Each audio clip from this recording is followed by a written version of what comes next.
Today on Ag News Daily.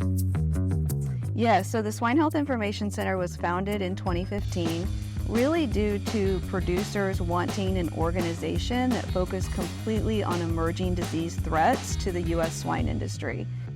Well, I'm still not sure what to do with my hands, Delaney, but I want to welcome the listeners back to the weekly edition of the Ag News Daily Show that you can watch on YouTube, social media, and make fun of whatever I need something to hold. It's like Ron Burgundy. I don't know what to do with my hands. Just keep getting higher and higher and higher. Yeah, exactly. Well, I do know how to start our shows off, and we always start off with a little bit of weather. We talked about it a little bit earlier, but Canada is expecting a hotter than usual summer with slightly below average precipitation. So central Canada, the government officials there said on Tuesday that this is offering little relief from the ongoing drought and is adding more risk to another bad wildfire season.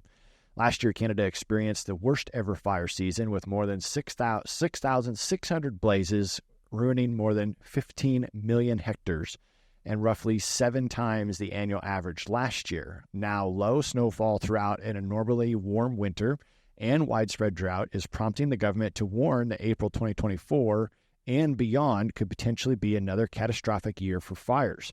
A drier week in the eastern half of the Corn Belt also coincided with some strong planting progress, like states in Indiana, Ohio, and Pennsylvania that Delaney is going to touch on here in a minute. The next 10 days may be the warmest week of the year for much of the Corn Belt, according to the National Weather Service and Climate Prediction Center. The most recent forecast, released June 10th, says areas from Nebraska to Kansas all the way to North Carolina have a high probability of higher than average temperatures. So it sounds like things are beginning to heat up, Delaney. Sounds like we'll be getting some nice hot weather for Father's Day weekend, Tanner. That's absolutely correct. I'm just waiting for the dad jokes to be sprinkled in here throughout the show. I'm going to hold on to them. Well, as you mentioned, we saw a lot of that warm weather in the Corn Belt helped planting progress reach new milestones this week, now 95% complete nationwide as of Sunday, June 9th. That corn crop is 85% emerged, and conditions reflected 74% good to excellent conditions, down 1 point from the week prior. Soybean planting progress also moved ahead 9 percentage points, now 87% complete. 70% of soybeans have emerged as of June 9th, with 72% of that crop rated in good to excellent conditions. 89% of winter wheat has headed, and harvest progress is now underway with 12% complete as of Sunday, with the South quickly leading the charge. Meanwhile, Kansas is just getting winter wheat harvest underway, and 47% of the crop was rated good to excellent conditions, down 2 percentage points from the week prior. And lastly, as we look at spring wheat planting progress, it is now 98% complete with 87% of spring wheat emerged. Tanner, you guys finally planted? Yes, we are. And I don't know if you can get more than 98% in one of these reports. I know. I think we're probably about at the end here for those planting progress reports. You're right. It has been a challenging start, though, agronomically to a lot of our listeners. So over the next few weeks, we'll continue to have the folks from REDSTAR Fertilizer dropping by with some items to consider and watch for this year. So here's another segment from them. Hey, listeners, it's time for a REDSTAR Daily Update. Our pleasure to have the crew here from REDSTAR Fertilizers, right? I've been saying just REDSTAR, but maybe I should expand the title a little bit to give us a little insight into this unique growing season. So, guys, why don't you introduce yourself and what you do at the company, and we'll jump into that tidbit for the week. Yeah, I'm Brody Benton, Regional Business Manager, covering Iowa, Nebraska, Missouri. Awesome. Ryan Molinoff, owner, with my wife in Lee, Nebraska. Tom Stanton. I head up our REDSTAR branded business, which is our specialty fertilizer business. So I have the pleasure to work with these guys heading that up. That's right. So we talked last time about the distinct difference in growing seasons, and we focused a lot on what the corn looks like. So I think it's time to give soybeans some sunlight. They need some love, though. They need a little bit of love. So why don't we dive into what it looks like? Yeah, so, on the soybean side, same thing with corn. We got a lot of moisture. Soybeans really don't like wet feet. And so there's some unique challenges that we have this year compared to previous years. They also like more heat as well to really start growing above ground as well. So how do we then start jump-starting that plant right now so we can then build that factory through the vegetative time frame so we have some carbohydrates when we get into that R1 stage? So, we're looking at soybeans that were planted April 10th to soybeans that are yet to go in the ground probably June 10th. We'll still be planting soybeans. And so we're going to have a very wide range this year of the beans that we're going to have. But I think what we want to try to do is focus on that, E3, V4 timing through R1, because we really need to drive as much growth as we can here as we get into June to get that plant growing, right? Because beans are so sunlight sensitive, we got to get them up and going. And a couple things that we're looking at to do that, and I'll talk about one of them and then kick it back to Brody, but we developed a product a couple of years ago called Red Shield. And Red Shield is a nice blend of phosphorus and potassium, and then we focused on boron, zinc, and manganese, because those three are always deficient when we look at corn and soybeans, especially vegetatively. And then we put something special in it, and we've talked about it before, NovaStar, which is our polypeptide amino acid product. And so we've got the key things that soybeans need. You need potash, you need boron, and you need a little bit of a nitrogen source, which NovaStar provides, just to help that plant to get up and get going. And right now, where we're so wet, the plant is struggling to pull nitrogen and is struggling to make those key amino acids, which turn into proteins. And so with Red Shield, it's a little bit like Brando from a few years back. It's kind of got everything that the soybean plant needs. And one of the key things is it's actually also going to help that plant to sort of fight off diseases as well. It's got something in it that really helps that plant with it's what we call systemic acquired resistance. Just kicks in its own natural immune system and just helps it, become more of a fighter. And so I think something like that at 32 ounces this time of year would be perfect. That or the other option, looks at that sun-fed product that we talked about on corn, last week, doing the same sort of things as far as influencing the size of leaf structure, above ground growth, creating sugars to be able to push those back down to the root exudates. And here's the beautiful thing is you're not tied into one product. You could do a combination of Red Shield and Sunfed together and kind of get the best out of both worlds with those. Some other things that could also be considered, definitely, especially with the C3 plant, sugar, right? So, with the red sweet there, spiking that in from a sugar source to continue to jumpstart that carbohydrate production. And also early on here, soybeans are a C3 plant. They need carbon dioxide to create sugar. They are not like a corn plant that can convert O2, which takes more energy to convert O2 over to CO2, but still convert O2 over to CO2. They have to have carbon dioxide. And so where can we get that outside of our atmosphere? That's where we could cycle that from the soil and breaking down carbon. And that's where the biology comes into play that can go in this application as well. Yeah, absolutely. I mean, if you look at not just Iowa, where we're at today, but really Nebraska, Iowa, Missouri, Minnesota, South Dakota, Wisconsin, Illinois, dare I go any farther, we're all wet. And the sugar is such a key part, Brody, what you just said. I always think back to Danny DeVito and the Snickers commercials. Corn and soybeans are hangry right now. Right. They're suffering. They don't look great. They need a little food. Sugar, I mean, red sweet is just a real simple thing right now to put with anything you go foliar applied, just to give you energy. And I think that's going to be critical here going forward the next 2 to 3 weeks. So Ryan, as your crew is out in the fields helping farmers make some of these decisions, what are some early warning signs that you might need to start doing something? Well, growth development, just look at the plant and look at how the color is.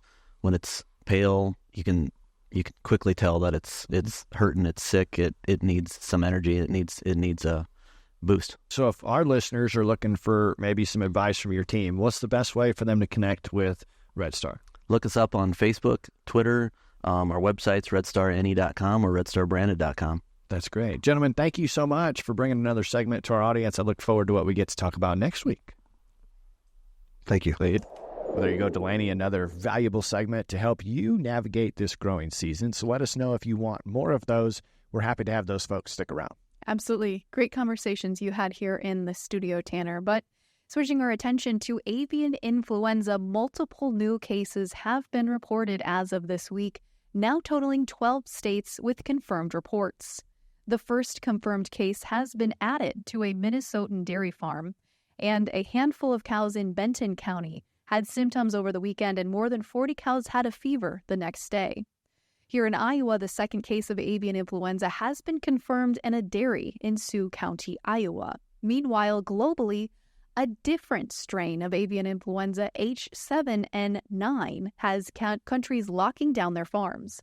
Australia has now euthanized more than 500,000 birds, set up strict quarantine zones restricting birds' movements, and is starting to see other countries such as Japan and the U.S. temporarily banning poultry imports from this area in Australia as a safety precaution to consumers. The WHO also confirmed the first human case of H9N2 bird flu in a 4-year-old child in eastern India.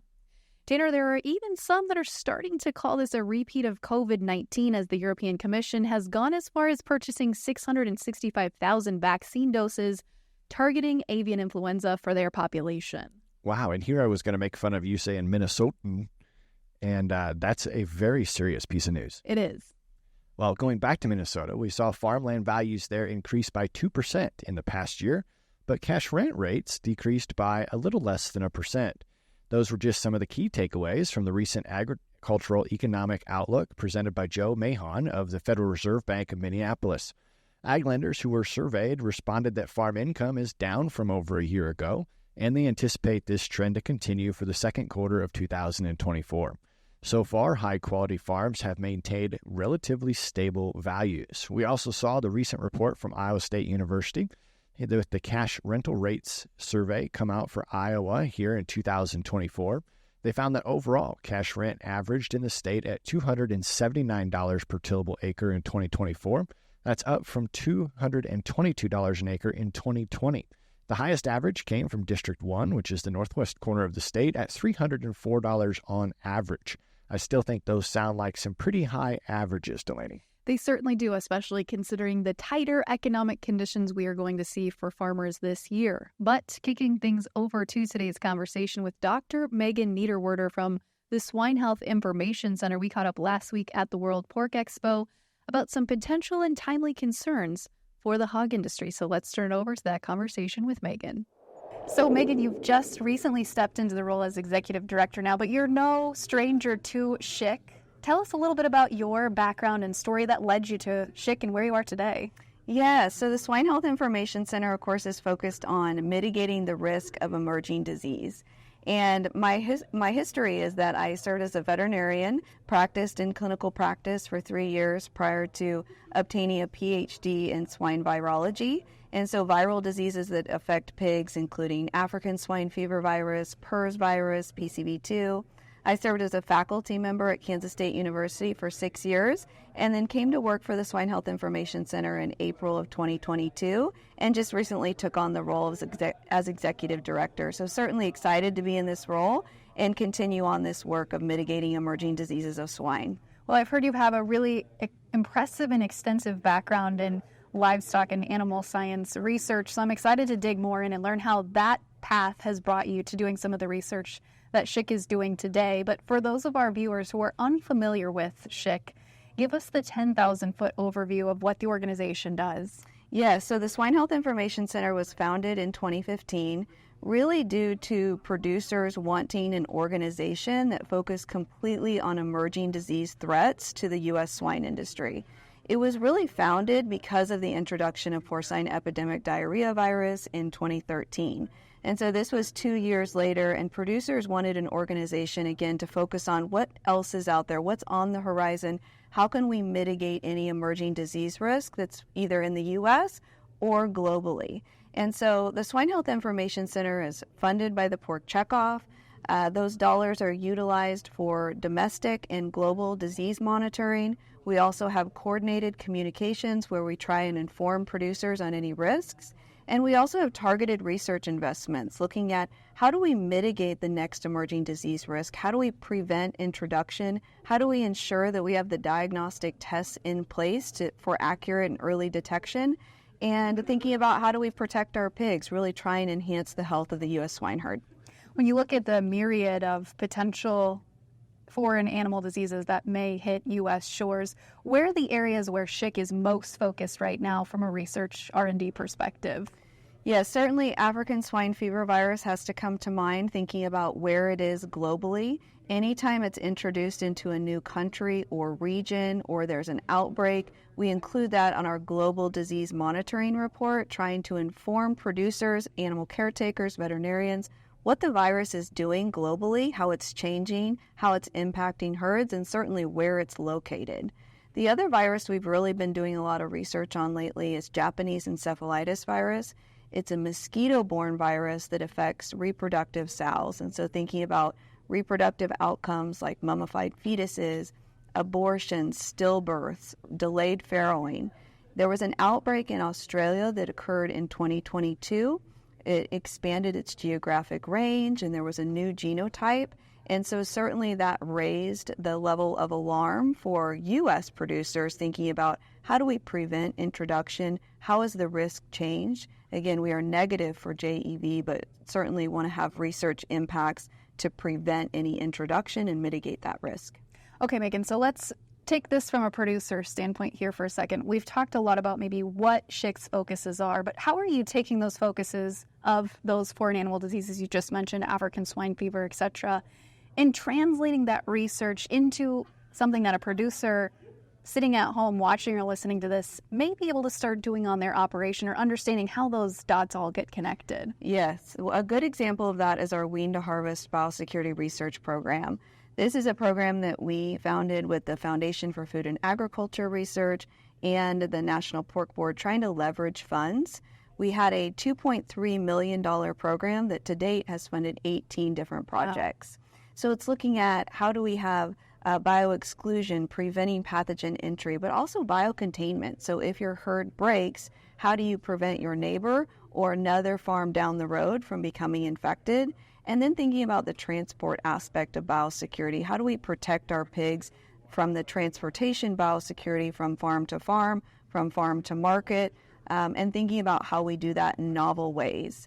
And so one of the most interesting research projects that's recently been completed is looking at how do we motivate our personnel and how do we think about enhancing compliance of biosecurity practices. We spend a lot of time training our personnel, but not as much time looking at how do we motivate them for consistent compliance on a day-to-day operation. So one of the outcomes of this research was to look at it seems like an opportunity for us on our swine operations is to provide rewards, supervisor support, and performance feedback for those personnel who are consistently completing those biosecurity protocols. Really thinking about providing that feedback to our personnel. You're doing a great job. This is exactly how we want you to perform the biosecurity protocols, and consistently giving that feedback. So when you were looking at those motivations of what really encouraged personnel not only to get trained, understand the importance, but then translating into doing that themselves, how many different personnel did you talk to, and what was kind of that end result after maybe testing some different motivational incentives that you could use at a farm level? Yes. So it was a survey of 139 animal caretakers across 5 production systems. And the survey included quantitative response, so like a 1 through 5 response of what their job demands were, what the job resources that were provided, the level of exhaustion that they had, or if they were disengaged from their work, thinking about what the social norm was. So if their coworker was also performing the biosecurity protocols, how would that impact them? And so the results from that survey really, again, looked at that supervisor support and providing feedback to our animal caretakers as an opportunity to motivate them and to make them feel good about their day-to-day completion of those biosecurity protocols, certainly an area that is in supplementation to the training aspect. Were there any results from that survey that surprised you after going back through them?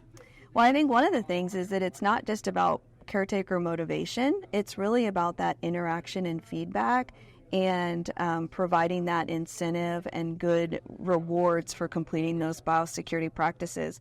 We also want to simplify biosecurity practices. If it's too complex, again, as those personnel are completing them, if it gets too complex, again, that just enhances the likelihood that it's not going to be completed as written. And so simplifying it, talking to animal caretakers about why it's important, why endemic disease and prevention of that is really important for pig health.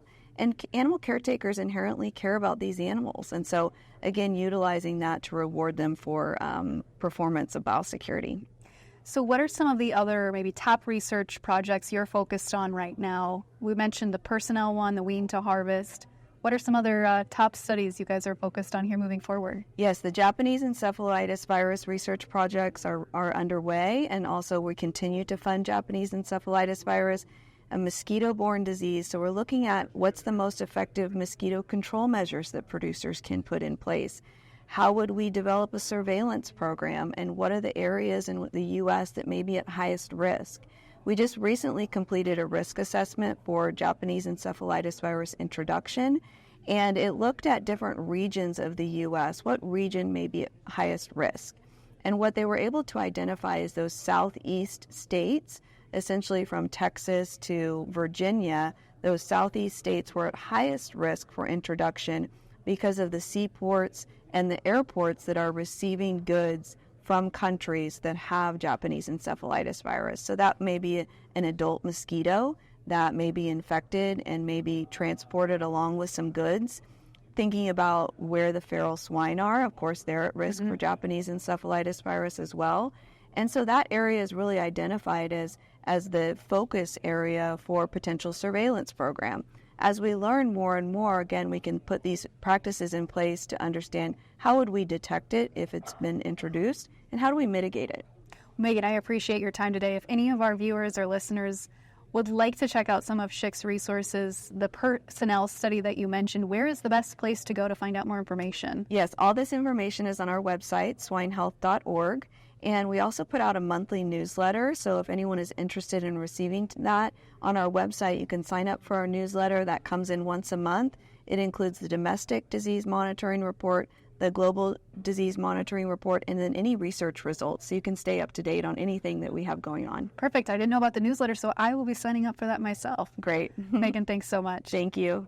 Well, I thought Megan did a great job of breaking down all of those big topics. I still don't think I could pronounce the Japanese swine disease that she mentioned. No, that's right. How about markets this week?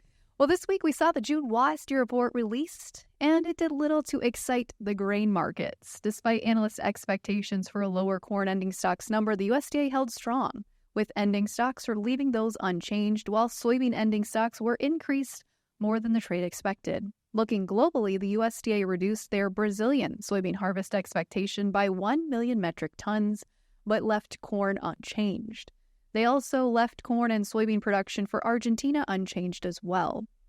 We also saw USDA cut Russia's wheat crop by 5 million metric tons to now 83 million metric tons, as well as a cut to Ukraine's production by 1.5 million metric tons. Yeah, that's right, Delaney. Russia has declared a state of emergency in their ag sector of the southern Rostov region due to their ongoing drought conditions. The emergency, effective immediately, aims to address the potential crop losses estimated at up to 30% following earlier damage from May frosts. The Russian Ministry of Agriculture so far estimates the crop losses from May frosts at about 1 million hectares, or 1.2% of the total sown area for the 2024 harvest, and another 700,000 hectares suffering damage. Most of the dead crops have already been reseeded, according to the ministry.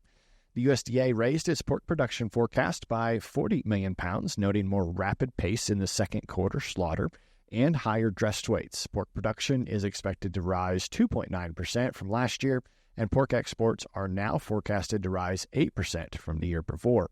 USDA lowered its 2024 average cash hog price projection by $1.25 to $61.24. Beef production for 24 was left unchanged with just over 26.5 billion pounds. So a lot of movement, it feels like, in the livestock side with not a lot of changes on the crop side. That's right, but we're going to be chatting markets on the podcast next week for a little change up in our market discussion, Tanner. So I can't wait for that interview because we're bringing back some old friends. Thanks to you for being longtime listeners of Ag News Daily. You're going to recognize this guest, and I'm pretty sure I'm going to start off with letting her know she's an old friend and not just a friend for a long time, maybe just because she's old. I don't think that's going to go That over was, very if well. that was a dad joke, it was. No, I literally was thinking about Okay. doing that. Like, I look forward to that conversation because she's very insightful Very. and doesn't sugarcoat things. We'll get definitely a really good pulse on the markets. We certainly will, Tanner. But do you have any dad jokes for us to wrap up the show today? I really don't. I was thinking about that, but these headlines really grabbed most of my attention today. I may have to come up with some that I can tag on social media. And this is a good opportunity for you as listeners. Make sure you send us your dad joke, so that way we might be able to air it next Friday. That sounds good, Tanner. Well, with that, should we let the listeners go? Let's let them go.